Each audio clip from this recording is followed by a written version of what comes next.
இன்னைக்கு நம்ம அந்த அனிமி சீரிஸோட எபிசோட் 2 தான் பார்க்க போறோம். போன எபிசோட்ல எப்படி முடிச்சிருப்பாங்க, இது மாதிரி நம்ம ஹீரோயினி பாஸ்ட் லைஃப்க்கு வந்திருப்பா. வந்ததுக்கு அப்புறம் தான் சொல்லியிருப்பாளா, அம்மா அப்பா அவங்க எல்லாருமே நான் ரொம்ப மிஸ் பண்ண தருமா அப்படிங்கிற மாதிரிலாம் சொல்லியிருப்பாளா.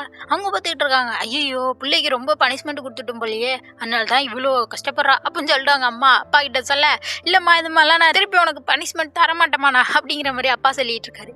அதோட அண்ணன் வந்து சமாதானப்படுத்துறான், நீ வந்து கிரவுண்ட் பிரின்ஸை கல்யாணம் பண்ணிக்க போற, இப்பெல்லாம் அழகலாமா அப்படிங்கிற மாதிரிலாம் சொல்லிட்டு சமாதானப்படுத்த, அதை பத்தி தான் ஹீரோயின் யோசிச்சுட்டு இருக்கா. இப்படி நான் போன வாழ்க்கையில வந்து செல்ஃபிஷா முடிவெடுத்ததுனால தான் எல்லா பிரச்சனையுமே அப்போ நடந்துச்சு, அதே தப்ப நான் திருப்பி செய்ய மாட்டேன், எல்லாத்தையுமே இந்த தடவை மாற்றுவேன் அப்படிங்கிற மாதிரி சொல்லிட்டு இருக்கா.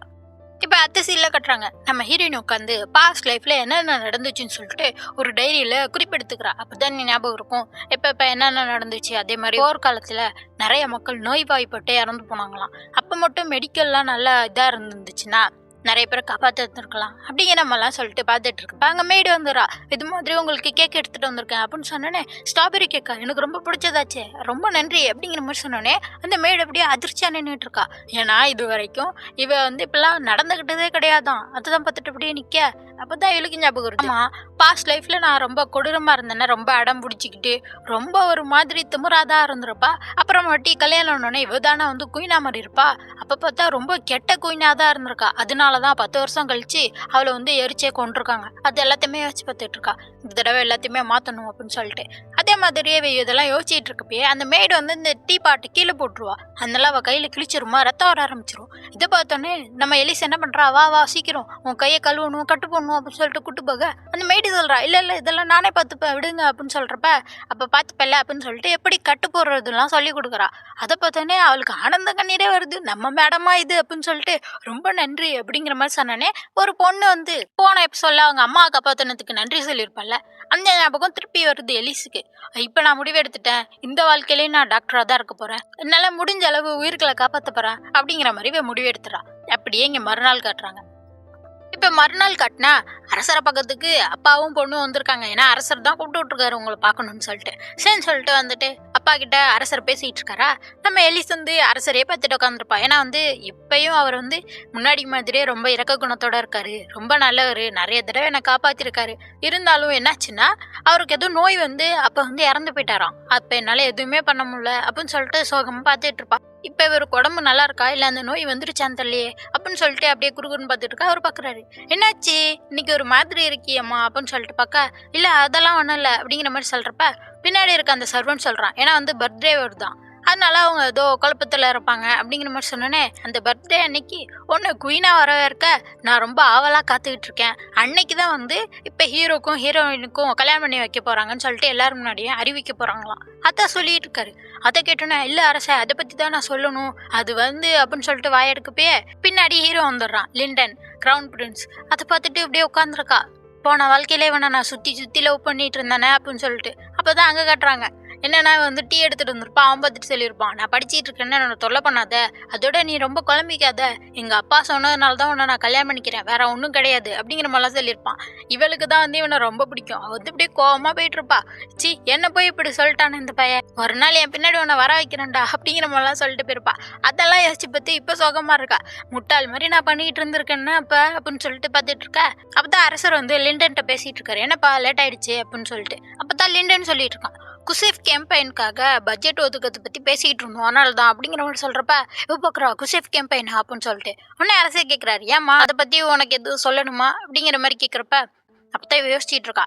போன வாழ்க்கையில் இந்த குசேஃப் கேம்பெயின் இருக்குல்ல, அந்த படை வீரர்கள்லாம் ஒன்றா சேர்ந்து ஒரு நாட்டை தாக்கியிருக்காங்க. அதில் வந்து இவளோட அண்ணனும் இருந்திருக்காங்க. பார்த்தா அந்த போரில் இந்த நாடு தோத்துருச்சு, உங்கள் அண்ணன் இறந்து போயிட்டான்.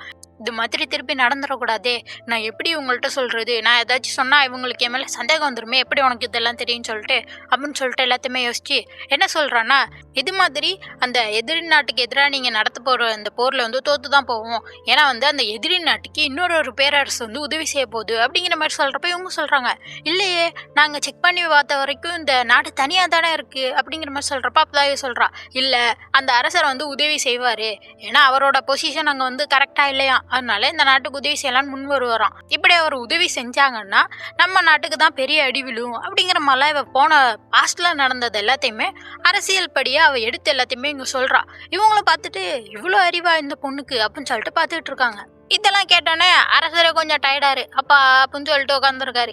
இதை பார்த்தோன்னே ஐயோ நான் பேசி பேசி உங்களை டயர்ட் ஆகிட்டேனா என்ன அப்படின்னு சொல்லிட்டு எலிஸ் கேட்க அப்பதான் அவர் சொல்றாரு அதெல்லாம் இல்லம்மா நீ எல்லாமே கரெக்டாக தான் பேசுன ஆனா இப்பெல்லாம் எனக்கு அடிக்கடி முடியாம போயிருதுமா அதான் அப்படிங்கிற மாதிரி சொல்றப்ப இவ பாக்குறா ஐயோ போன தடவை இப்படி தானே வேற நோய் வாய்ப்பட்டு இறந்து போனாரு அது மாதிரி எதுவும் வந்துருச்சோன்னு சொல்லிட்டு இது மாதிரி கேட்குறா. இது மாதிரி நீங்க வந்து எவ்வளோதான் தூங்கினாலும் டயர்டாகவே இருக்கா அவங்க உடம்பு அப்படிங்கிறப்ப ஆமா அப்படிங்கிற மாதிரி சொல்றாரு. எவ்வளோ தண்ணி குடிச்சாலும் தாகம் எடுத்துக்கிட்டே இருக்கா அப்படின்னு கேட்குறா. ஆமா அப்படிங்கிற மாதிரி சொல்றாரு.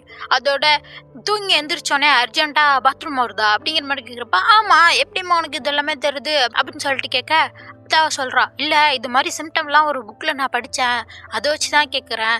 அப்படின்னா உங்களுக்கு இருக்கிறது இவருக்கு என்ன நோய் இருக்குன்னா சுகர் இருக்கா அதான் சொல்றா.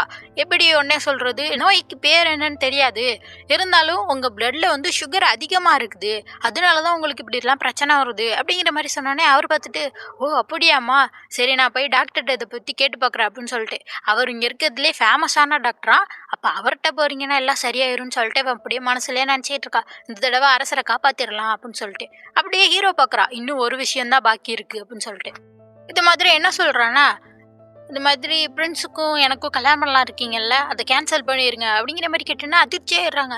அவங்க அப்பாவா ஏஞ்சி கேட்குறாரு கல்யாணம்னா விளையாட்ட போச்சு அவனுக்கு அப்படின்னு சொல்லிட்டு உடனே அரசர் இருறா அமைதியான்னு சொல்லிட்டு என்னாச்சு ஏமா அப்படின்னு சொல்றப்ப நீ தானம்மா ஆசைப்பட்டு கேட்டேன் என் பையனை கல்யாணம் பண்ணிக்கணும்னு சொல்லிட்டு அதனால தானம்மா நான் எல்லாத்தையுமே ஏற்பாடு பண்ணேன் அப்படின்னா இல்லை நான் வந்து சுயநலமா யோசிச்சிட்டேன்.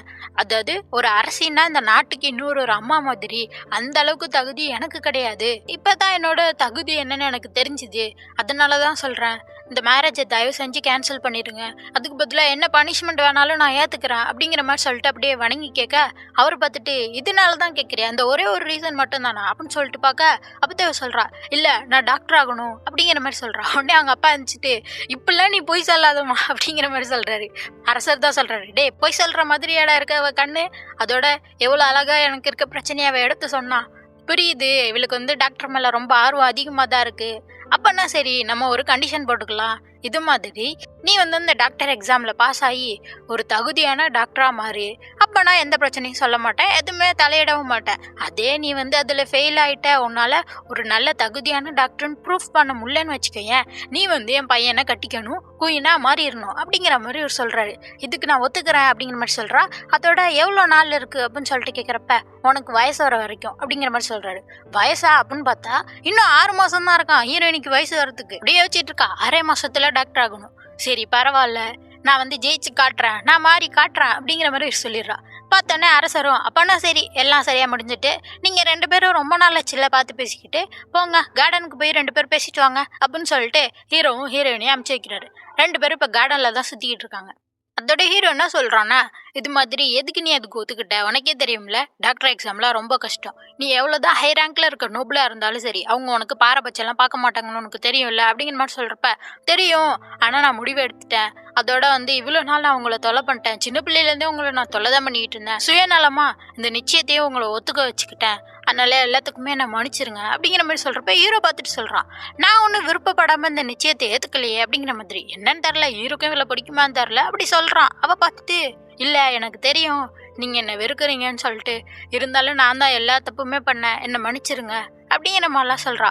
ஹீரோ அதை பார்த்துட்டு அவ தலைமுடியில வந்து ஒரே ஒரு அந்த பூவோட இதழ் கிடக்கும் அதை எடுத்துட்டு அப்படியே அவன் பாட்டுக்கு எதுவுமே பேசாம போயிட்டு இருக்கான். ஹீரோயினி பார்த்துட்டு கோவமா இருக்காரு போல இல்ல இதுதான் இந்த தடவை சரியா இருக்கும் என்னோட போன வாழ்க்கையில ரொம்ப ஃபோர்ஸ் பண்ணி உங்க கூடயே நடக்கணும்னு நினைச்சதான் இவ்வளோ கஷ்டப்பட்டேன் நானு இந்த தடவை ஒரு தனி பாதையை எனக்குன்னு சூஸ் பண்ணி நடக்க போறேன் குட் பை இந்த தடவையாச்சும் உங்க வாழ்க்கையில சந்தோஷம் இருக்கட்டும் அதோட இந்த உலகத்திலேயே நான் ரொம்ப ரொம்ப நேசிச்ச ஒரு ஆள்னா அது நீங்க மட்டும்தான் ஃப்ரெண்ட்ஸ் அப்படிங்கிற மாதிரி சொல்லிட்டு அப்படியே மனசுக்குள்ளேயே நினச்சிட்டு அங்கேருந்து ஹீரோயினி கிளம்புறான். அதோடய இந்த எபிசோட் முடியுது. ஹீரோ இப்படி சொல்றத பார்த்தா ஒருவேளை ஹீரோக்கும் ஹீரோயினும் பிடிக்கும் போலயே நம்ம ஹீரோயினுக்கு தான் தரல போல.